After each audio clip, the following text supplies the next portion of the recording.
Hi friends, അഭിജിയുടെ പുതിയ വീഡിയോയിലോട്ട് എല്ലാവർക്കും സ്വാഗതം. ഈ ഇടയായിട്ട് എനിക്ക് ഒത്തിരി മെസ്സേജും കാര്യങ്ങളെല്ലാം വരാറുണ്ടായിരുന്നു അക്കോമഡേഷൻ സ്കാമിനെ പറ്റി. നിങ്ങൾക്കറിയാം, ഇപ്പോൾ പല സ്ഥലത്തും പല സ്റ്റുഡൻസ് എന്നെ വിളിച്ചിട്ടുണ്ട്. ബ്രോ, ഇന്ന ആളെന്നെ പറ്റിച്ചു, മലയാളിയാണ് എന്നെ പറ്റിച്ചത്. ഇപ്പോൾ മാഞ്ചസ്റ്ററിൽ നിന്നാണെങ്കിലും ഈസ്റ്റ് ഹാമിൽ നിന്നാണെങ്കിലും ലിവർപൂളിൽ നിന്നാണെങ്കിലും ഒക്കെ എന്നെ വിളിച്ചിട്ട് പറയും, ബ്രോ മലയാളി എന്നെ പറ്റിച്ചു, അങ്ങനെയാണ് ഇങ്ങനെയാണ്, ഞങ്ങൾ കയറിപ്പം ഡിപ്പോസിറ്റ് കൊടുത്തു, പക്ഷെ ഞങ്ങൾ ഇറങ്ങിയപ്പോൾ ഞങ്ങൾക്ക് ഡിപ്പോസിറ്റ് തിരിച്ചു തന്നില്ല. അങ്ങനെ പല കാര്യങ്ങളും എന്നെ വിളിച്ച് പറയാറുണ്ട്. അപ്പം ഞാൻ ഈ അടുത്ത അതിനെപ്പറ്റി ഞാൻ ഒരേ കാര്യങ്ങൾ ചെയ്ത് അങ്ങനെ ഒരു എന്താ പറയുക, ഞാൻ ഈ കേസിൽ കറക്റ്റായിട്ട് ഇൻവോൾവ് ആയിട്ട് ഞാൻ ഇതിലോട്ട് ഇറങ്ങി തിരിച്ചു. അപ്പം ആ പെങ്കൊച്ചിന് ഏകദേശം 750 പൗണ്ടാണ് ഡിപ്പോസിറ്റ് അവർ കൊടുക്കാന്ന് പറഞ്ഞിട്ട് ഏകദേശം ഇറങ്ങി 4 മാസം കഴിഞ്ഞിട്ടും കൊടുക്കാതിരുന്നത്. ഓക്കെ, അപ്പം ഞാൻ ചോദിച്ചു, ഇത് എത്ര പേരുണ്ട് ഇതിൽ ഇൻവോൾവ് ആയിട്ട്, അല്ലെങ്കിൽ എത്ര പേർക്ക് കിട്ടാനുണ്ടെന്നെല്ലാം നമ്മൾ അന്വേഷിച്ചു. ഇപ്പം ഏകദേശം 10-30 സ്റ്റുഡൻസിനോളം കിട്ടാനുണ്ടെന്നാണ് ഈ സ്റ്റുഡൻസ് എന്നോട് പറഞ്ഞത്. ഓക്കെ, അങ്ങനെ ഞാൻ ഇതിൻ്റെ ഒരു വശം അന്വേഷിച്ച് പോയപ്പം എനിക്ക് മനസ്സിലാക്കാൻ പറ്റിയത് എന്താണെന്ന് വെച്ച് കഴിഞ്ഞാൽ, ഈ ഡിപ്പോസിറ്റ് തിരിച്ചു ചോദിക്കുമ്പോൾ ഇവിടെ ഒത്തിരി വർഷമായ ആളുകൾ അവരൊരിക്കലും ഞാൻ ബ്ലെയിം ചെയ്യാൻ താല്പര്യപ്പെടുന്നില്ല. ഇവിടെ 3-4 ഇന്ന് വന്നവൻ നാളെ തന്നെ അക്കോമഡേഷൻ്റെ പരിപാടി തുടങ്ങാറുണ്ട്.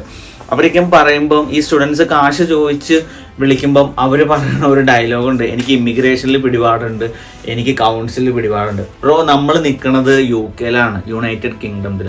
ഇവിടെ ഇമിഗ്രേഷനിൽ പിടിപാടുണ്ടെങ്കിൽ അവൻ്റെ അടുത്ത് ആ പിടിപാടും വെച്ചുകൊണ്ട് അവിടെ ഇരുന്നോളം പറഞ്ഞു. നമ്മൾ സ്വർണ്ണക്കടത്തോ കള്ളക്കടത്തോ ഒന്നും നടത്തണില്ല. പിന്നെ ചിലവർ വിളിക്കുമ്പം എന്നോടാണെങ്കിലും ഒരേ വീഡിയോ ചെയ്യുമ്പോൾ ചിലവർ പറയുന്നുണ്ട്, ബ്രോ എനിക്ക് കൗൺസിലിൽ പിടിപാടുണ്ട്, ഞാൻ അങ്ങനെയാണ് ഇങ്ങനെയാണ്. ചേട്ടന് പിടിപാടുണ്ടെങ്കിൽ ചേട്ടൻ പിടിപാടുമായിട്ട് അവിടെ ഇരുന്നു, എൻ്റെ മേത്തേക്ക് കയറാൻ പറ്റണ്ട. ഞാൻ എൻ്റെ കാര്യങ്ങളെല്ലാം ഇവിടെ 1 to 1 എല്ലാം ചെയ്തു പോകുന്ന ഒരു വ്യക്തിയാണ്. ഓക്കെ, ഇപ്പം ഞാനാണെങ്കിലും ഇവിടെ ഇപ്പം ഇന്ന് വരെ ഞാൻ അത്യാവശ്യം തരക്കേടില്ലാത്ത ഇവിടുത്തെ മിക്ക റെസ്റ്റോറൻറ്റിലും പോവുകയും അവരായിട്ടൊരു ബന്ധം വയ്ക്കുകയും അവരുടെ സോഷ്യൽ മീഡിയ പേജ് ഹെൽപ്പ് ചെയ്യാറുണ്ട്.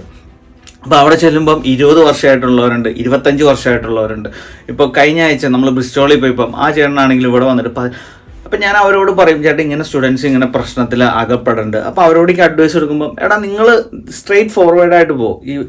ആ ചേട്ടനിക്ക് എന്നോട് പറയണ ഒരു കാര്യം, എടാ ഞാനിവിടെ വന്നിട്ട് 16 വർഷമായി, എനിക്കൊന്നും കൗൺസിലിൽ ഇതുവരെയായിട്ടും എന്താണ് ഇവർ പിടിപാടെന്ന് പറയണമെന്ന് പോലും മനസ്സിലാവണില്ല. എൻ്റെ റെസ്റ്റോറൻറ്റിൽ ഒരു പേപ്പർ ഇവിടെ തെറ്റാണെങ്കിൽ നാളെ HMRCന്ന് വന്ന് എൻ്റെ കട കൂട്ടും. ഇപ്പം തന്നെ വേറെ ഒന്നും വേണ്ട, ഞങ്ങൾ സ്ഥിരമായിട്ട് വണ്ടി കഴുകിക്കൊണ്ടിരിക്കുന്ന ഒരു സ്ഥാപനമുണ്ട്. ഓക്കെ, ഈ ഷെഫീൽഡിൽ. ആ ഷെഫീൽഡിൽ ഞങ്ങൾ കഴിഞ്ഞ ആഴ്ച പോകുമ്പം ആ സ്ഥാപനം പൂട്ടിപ്പോയി. കാര്യം അവിടെ ക്യാഷ് ഇൻ ഹാൻഡ് പരിപാടി വന്നു, അവരെ പിടിക്കപ്പെട്ടു. ആ പരിപാടി അവിടെ നടന്നുകൊണ്ടിരുന്നത് കഴിഞ്ഞ 14 വർഷമായിട്ട് നടന്നുകൊണ്ടിരുന്ന ഒരു സ്ഥാപനമാണ്. അപ്പം ക്യാഷ് ഇൻ ഹാൻഡ് ചെയ്തു എന്നും പറഞ്ഞാണ് അത് പൂട്ടി. അവർക്ക് ഏകദേശം 70,000 പൗണ്ടാണ് ഫൈൻ വന്നത്. ഓക്കെ, അപ്പോൾ അവർക്ക് എന്താ കൗൺസിലിൽ പിടിപാടില്ലേ? ഈ 3 വർഷമായവർക്ക് പിടിപാടുണ്ടെങ്കിൽ ഈ 12, അതായത് കേട്ടാ പേടിക്കുന്നുള്ളവൻ്റെ ചങ്കത്തോട്ട് കയറാൻ എല്ലാവർക്കും ഇഷ്ടമാണ്. ഇപ്പം ഞാൻ വന്നിട്ട് 3 വർഷമായിട്ടുള്ളൂ, പക്ഷെ ഒരുത്തം വന്നിട്ട് ഒരു 2 മാസമായിട്ട് ഞാൻ പറയണ എല്ലാം വിശ്വസിക്കണം. എടാ നീ അനങ്ങാതിരുന്നു, എനിക്കിവിടെ പിടിപാടുണ്ട്, അവൻ പേടിക്കുമെന്ന് ഉറപ്പാണെങ്കിൽ പിന്നെ അവനെ പേടിപ്പിച്ച് ഇല്ലാതാക്കുക. അതാണ് ഇവിടുത്തെ ഒരു ലോബി പോലത്തെ. ഇത് ഒരു സ്ഥലത്ത് മാത്രമല്ല കേട്ടോ, എല്ലാ സ്ഥലത്തും കാണപ്പെടാറുണ്ട്. ഞാൻ അക്കോമഡേഷനിൽ റൂം എടുക്കണവരായിട്ട് എൻ്റെ ഒരു അഡ്വൈസ് എന്താണെന്ന് വെച്ച് കഴിഞ്ഞാൽ, നിങ്ങൾ ആ വീടെടുക്കുമ്പം എല്ലാ പേപ്പർ വർക്കും കറക്റ്റായിട്ട് ചെല്ലുക. നിങ്ങൾ ഒരിക്കലും കയ്യിൽ കാശ് കൊടുക്കാതിരിക്കുക. നമ്മൾ ഒരു കേസിൽ ഇപ്പോൾ സ്റ്റുഡൻസ് വരുമ്പോൾ എനിക്കറിയാവുന്ന സോളിസിറ്റർ ഉണ്ട്, അപ്പോൾ അവരെ വിളിച്ച് നോക്കുമ്പം ലാസ്റ്റ് വാദി പ്രതിയാവണ കേസാണ്. ഈ പിള്ളേർ തന്നെ, ഈ സ്റ്റുഡൻസ് തന്നെ പറയും, ചേട്ടാ ഞാൻ കുറച്ച് കാശ് കയ്യിലാണ് കൊടുത്തത്, 2 റെൻറ്റ് ഞാൻ കയ്യിലാണ് കൊടുത്തത്, ഞാൻ കയറിയപ്പോൾ വീഡിയോ എടുത്തു വെച്ചില്ല, പിന്നെ ഞങ്ങൾ അങ്ങനെ എഗ്രിമെൻ്റ് ഒന്നുമില്ല, എൻ്റെ ഫ്രണ്ടിൻ്റെ പേരിലാണ് എൻ്റെ ഫ്രണ്ടിൻ്റെ പേരിലാണ് എഗ്രിമെൻ്റ് ഉള്ളൂ, അപ്പം ഞാൻ കയറി പിന്നെ അങ്ങനെയാണ്. അപ്പം നമുക്ക് ഈ കേസിൽ ഒന്നും ഇൻവോൾവ് ചെയ്യാൻ പറ്റുന്നില്ല.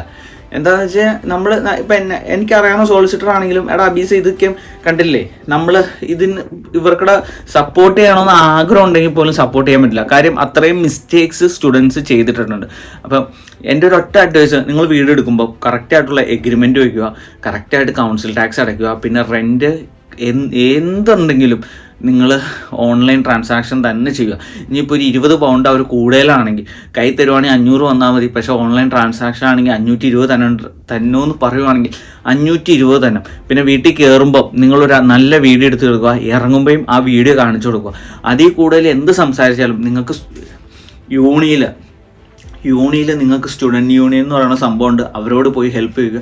എന്നിട്ട് അവർ ത്രൂ കൗൺസിലിൽ പോവുക. എന്നിട്ട് കൗൺസിലിൽ നിന്ന് പോലീസിലോട്ട് നിങ്ങൾക്ക് ഫയൽ മൂവ് ചെയ്യാം.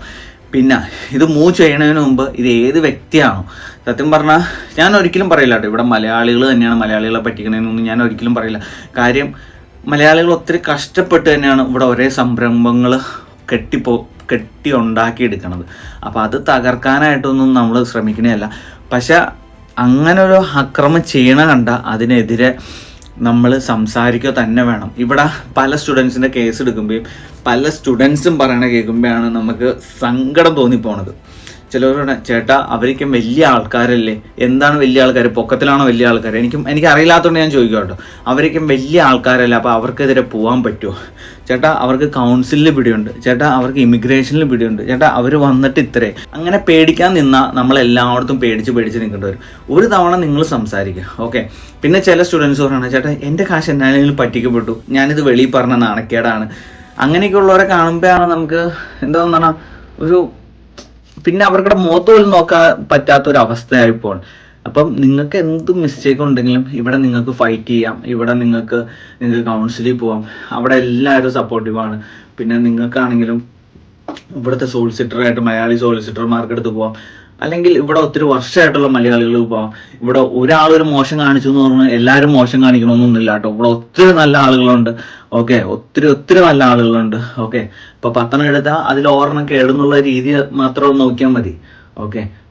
പിന്നെ സ്റ്റുഡൻസ് എല്ലാവരും നല്ലതാണെന്നും ഞാൻ ഒരിക്കലും പറയുന്നില്ല കേട്ടോ. സ്റ്റുഡൻസിലും നല്ല മോശമായിട്ട് പെരുമാറണം മീൻസ് നമ്മൾ ചില വീട് കൊടുത്തിട്ട്, എൻ്റെ പൊന്നു മച്ചാനെ ഞാനിവിടെ വീട് റെൻറ്റിനും കൊടുക്കണില്ല, ഞാനൊരു റെൻറ്റിന് ഏജൻസിയുടെ പാർട്ടും അല്ല. പക്ഷെ നമ്മൾ ഒരു പരിപാടിക്ക് ഇറങ്ങുമ്പം അതിൻ്റെ 2 സൈഡും കേൾക്കണം. അപ്പം ഈ ഓണർമാർക്കുടെ സൈഡ് കേൾക്കുമ്പോൾ അവർ പറയണ സ്റ്റുഡൻസ് കുറച്ച് പേരെ ഇറങ്ങിയിട്ട് പന്നിക്കൂട്ടിനേക്കാളും മോശമായിട്ടാണ് അവർ ഇറങ്ങിപ്പോണത്. അപ്പോൾ അങ്ങനെയുള്ള സ്റ്റേജിൽ ഞങ്ങൾ എങ്ങനെ ഡിപ്പോസിറ്റ് കൊടുക്കുമെന്നാണ് അവർ പറയണത്.